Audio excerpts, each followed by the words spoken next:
তিনজনে একটি গরু কোরবানি দিতে চাই, খরচ তিনজনের সমানভাবে বহন করব, গোশত সমান ভাগে ভাগ হবে, তবে দুইজনে দুই নাম করে এবং একজনে তিন নাম করে সম্মতিক্রমে মোট 7 নামে দেওয়া যাবে কিনা জানতে চাই। কোরবানি একা দেওয়া উত্তম নাকি শরীকে দেওয়া উত্তম? শরীকে কোরবানি করতে হলে কোন কোন বিষয় লক্ষ্য রাখতে হবে? নিজের কোরবানির পশু নিজে কোরবানি করা উত্তম নাকি হুজুর দিয়ে করানো উত্তম? নিজেই যদি করতে হয় নিয়ম কি? আমার বাবার প্রত্যেক মাসে অনেক ঋণ দিতে হয়, তাই তিনি কোরবানি দিতে চান না। আমার মায়ের কাছে কিছু টাকা আছে, আমার মা কি কোরবানি দিতে পারবেন বা তার উপরে কি কোরবানি ওয়াজিব হবে? আপনার বাবার যেহেতু ঋণ আছে, তিনি অবশ্যই ঋণ পরিশোধ করবেন কোরবানি না দিয়ে। আর আপনার মায়ের যদি টাকা থাকে তিনি কোরবানি দিবেন। বাবা এবং মা সবার অ্যাকাউন্ট আলাদা আলাদা ইসলামের শরীয়ত অনুযায়ী। স্বামী স্ত্রী দুজনের অ্যাকাউন্ট আলাদা আলাদা। অনেক সময় দেখা যায় আমরা এটাকে গুলিয়ে ফেলি, এটা গুলিয়ে ফেলার কোনো সুযোগ নেই।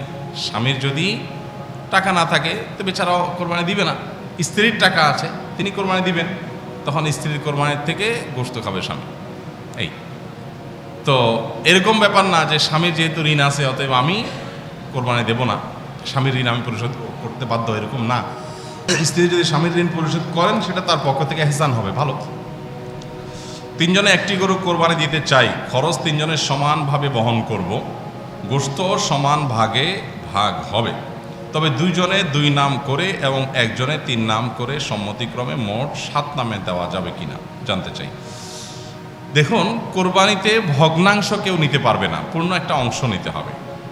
এখানে কেউ ভগ্নাংশ নিচ্ছে না প্রশ্নের ক্ষেত্রে, কিন্তু একটা গরুতে সর্বোচ্চ 7 ভাগে দেওয়া যায়, 7 ভাগে দিতে বাধ্য না। এর মানে এই না যে 7 ভাগে দেওয়া যাবে।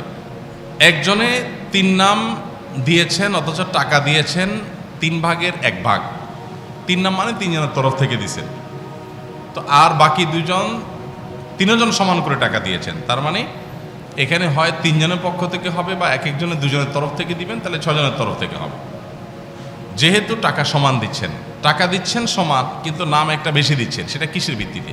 যদি সবাই বলেন ঠিক আছে আমরা টাকা বেশি দিলেও ওনাকে একজনের তরফ থেকে বেশি দেওয়ার সুযোগ আমরা দিলাম, আমাদের পক্ষ থেকে ছাড়, তাহলে সেক্ষেত্রে সেটা জায়েজ আছে। তাহলে ব্যাপারটা এরকম হবে যে একটা গরুর দাম ধরা যাক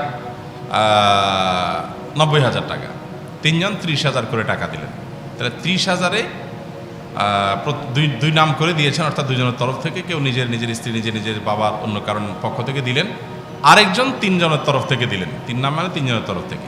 তো যে ব্যক্তি 3 জনের তরফ থেকে দিলেন তার তো 45,000 টাকা দেওয়ার কথা, কিন্তু দিয়েছেন 30,000 টাকা, তাহলে বাকি 15,000 টাকা যেটা তিনি দেন নাই, অবশিষ্ট 2 শরিক মিলে যদি বলেন ঠিক আছে আমরা দিয়ে দিয়েছি ওইটাই ওখানে কাউন্ট করলাম, এটা তোমার জন্য গিফট, তোমার তরফ থেকে হলো, তাহলে জায়েজ হবে। আদারওয়াইজ এটা জায়েজ হবে না। অর্থাৎ টাকা সমান সমান দিলাম কিন্তু আমি ভাগ বেশি নিলাম কম নিলাম, এটা করা যাবে না। কোরবানি একা দেওয়া উত্তম নাকি শরীকে দেওয়া উত্তম? কোরবানি অবশ্যই ভাগে না দিয়ে একাকী দেওয়া উত্তম, এতে কোনো সন্দেহ নাই। আপনি একটা গরুর 7 ভাগের 1 ভাগ নিলেন, এটার চাইতে আপনি একটা ছাগল কোরবানি দিলেন, এই দ্বিতীয় অপশনটা অবশ্যই উত্তম, এতে কোনো সন্দেহ নাই। কারণ আপনি যখন শরীকে কোরবানি দিলেন তখন সেখানে অনেক শরীক, তাদের কার উপার্জন হালাল, কার উপার্জন হারাম, কার মিশ্র উপার্জন, কার নিয়ত গোশত খাওয়া, নানান রকমের ঝামেলা সেখানে থাকে। আর আপনি যখন একা একা দিলেন তখন সেই ঝামেলাটা আর থাকে না। তো এই জন্য একাকী কোরবানি দিলে সেটা অধিকতর উত্তম হয়। আমরা সাধারণত গরু কোরবানি না দিলে আমাদের দিলটা শান্তি হয় না। এই দিলটা শান্তি হয় না কি আল্লাহর জন্য, আল্লাহর রাস্তা বেশি টাকা খরচ করার নিয়তে? সেটাই যদি হয় তাহলে অন্য খাতে দানের ক্ষেত্রে কেন এত আগ্রহ দেখা যায় না? তো এই জন্য আসলে আমাদের নিয়তটাকে পরিশুদ্ধ করা দরকার যে আমরা কেন কোরবানি দিচ্ছি। অতএব কোরবানি আপনি একা একা দিতে পারলে সেটা উত্তম। হ্যাঁ, শরীকে দিলে সেটা জায়েজ আছে, না জায়েজ না। শরীকে কোরবানি করতে হলে কোন কোন বিষয় লক্ষ্য রাখতে হবে? শরীকে কোরবানি করতে হলে আপনাকে লক্ষ্য রাখতে হবে প্রথমত যে শরীক সবার উপার্জন যেন হালাল হয়। যদিও অনেকগুলো আমাদের মতে শরীকের কারোর উপার্জন হারাম হলে বা কারোর নিয়ত গোশত খাওয়া হলেও আপনার কোরবানির কোনো অসুবিধা হবে না, তারপরও আপনার এই গোশতে, এই ইবাদতে, এই কোরবানিতে তার যেহেতু ভাগ আছে, সেখানে যদি এক একজনের এক এক নিয়ত থাকে, বিশেষ করে একজনের নিয়ত হলো শুধু গোশত খাওয়া, তার আসলে কোরবানির উদ্দেশ্য না, তাহলে সেক্ষেত্রে আপনার অন্য সবারই কোরবানি হবে কিনা সেটা নিয়ে, যেমন বললাম অনেক ওলামাদের মতো হবে, আবার অনেক ওলামা একরাম ফোকাহ একরামের মতে কিন্তু এটা হবে না, কারণ এখানে পশু একটাই জবাই হচ্ছে, নিয়ত একজন এক একটা হলে এটা গ্রহণযোগ্য না। এক। দ্বিতীয়ত হলো নবী সাল্লাল্লাহু আলাইহি ওয়াসাল্লাম বলেছেন ইন্নাল্লাহা তাইয়্যিবুন লা ইয়াকুলু ইল্লা তাইয়্যিব, আল্লাহ পবিত্র, পবিত্র ছাড়া কিছু গ্রহণ করেন না। অতএব কোরবানির পশুতে হারাম টাকা কেউ ইনভেস্ট করলো, আল্লাহ এটা গ্রহণ করবেন না। এখন আপনি বলবেন যে আমি তো আর হারাম টাকা ইনভেস্ট করি নাই, তারটা আমাকে কেন পোহাতে হবে? আপনাকে পোহাতে হোক বা না হোক, তার ওইটার দায় আপনাকে নিতে হোক বা না হোক, কিন্তু হারামের সাথে মিশ্রণ হয়ে যাচ্ছে আপনার টাকা। তো এই টাকাটা তো মিশ্রণ হোক, সেটা আপনি না চাওয়া উচিত। সেই সব জায়গা থেকে শরীকে কোরবানি করলে সবার উদ্দেশ্য ঠিক আছে এটা খেয়াল করা দরকার। ইখতিলাফের ঊর্ধ্বে উঠেও এটা খেয়াল করা দরকার যে সবার নিয়তটা ঠিক আছে, সবাই মুখলেস মানুষ, শরীকরা ভালো মানুষ এবং উপার্জনগুলো হালাল, এটা দেখা দরকার। দ্বিতীয়ত, গোশতের ভাগ ইত্যাদি যখন হবে তখন ইনসাফের সাথে ভাগ হচ্ছে কিনা সেটাও খেয়াল করা দরকার। এক্ষেত্রে যদি বেইনসাফি করেন সেটা গুনাহ হবে।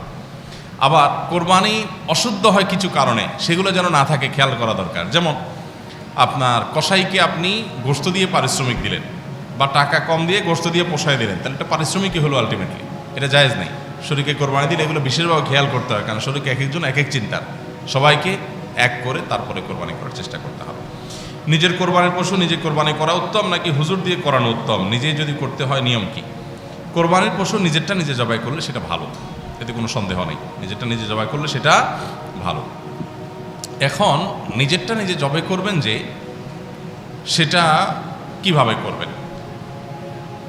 এর উত্তর হলো যে কোরবানির পশু জবাই করার নিয়ম খুবই সহজ, এটার জন্য জটিল কিচ্ছু নাই।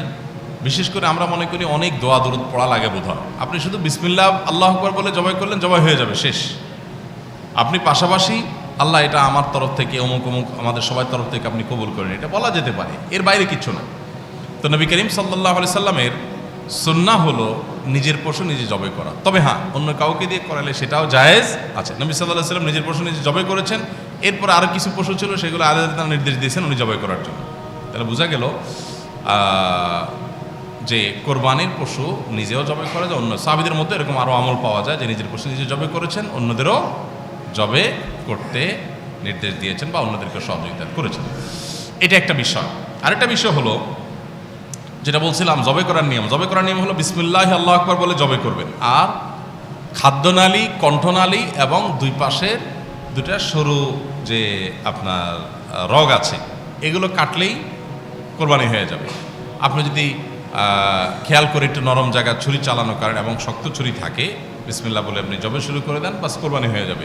নিয়ত থাকছে যে আল্লাহ এটা যারা যারা নিয়ত করেছে এটাতে তাদের সবার তরফ থেকে কবুল করো, বাস সে নিয়তে আপনি বিসমিল্লাহ বলে কোরবানি করলে হয়ে যাবে। কোরবানিকে কেন 7 ভাগে ভাগ করা হয়েছে? কোরবানিকে কেন 7 ভাগে ভাগ করা হয়েছে আল্লাহ ভালো জানেন। শরীয়তে কোরআন হাদিসে কোনো নির্দেশ দিলে আমি যদি কেন জেনে জেনে উত্তর করি, তাহলে তো আমি কেনর গোলামি করলাম, আল্লাহর গোলামি করলাম না। আল্লাহর গোলামি করার উদ্দেশ্য হলো আল্লাহ আমাকে করতে বলছেন করব। আমি কোনো মালিকের অধীনে চাকরি করি, মালিক আমাকে কোনো কাজ করতে বললে আমি কাজ করব। আমি যদি প্রত্যেকটা জিজ্ঞেস করি এটা কেন করব স্যার, ওইটা কেন দেবো স্যার, আপনাকে একটা পাসপোর্ট দিয়ে বললো ওইটা অমুক জায়গায় দিয়ে আসো, স্যার কেন দিয়ে আসবো সেখানে? তাহলে মায়ের খাবেন না, তারপর খাবেন না? তোমার নির্দেশ দিয়েছে দিয়ে আসো, তোমার পারিশ্রমিক দেবে। আল্লাহ নির্দেশ করেছেন আপনি করবেন, আল্লাহর গোলাম। আল্লাহ নির্দেশ করেছেন নিশ্চয়ই সেটার কোনো রহস্য আছে, কোনো দরকার আছে। আপনি সবগুলা কেন জানা ছাড়া না করবেন। যারা লজিক পূজারি আজকাল তারা এরকম বলে না, কেন না জানলে আমি করবো না। তো তুমি এরকম যদি হয় তাহলে দুনিয়ার অনেক ক্ষেত্রে এটাকে মিলাতে পারবা না যে কেন জানা ছাড়াও মানুষ চাকরি করে। অতএব এটা সঠিক না। আল্লাহ তাআলার হুকুম হয়েছে তাই, নবী সাল্লাল্লাহু আলাইহি ওয়াসাল্লামের নির্দেশ হয়েছে তাই, আল্লাহ তাআলা ভালো জানেন। তবে হ্যাঁ, এর বিভিন্ন হিকমত, এর বিভিন্ন রহস্য উলামা ইকরাম ব্যাখ্যা করেন, সেটা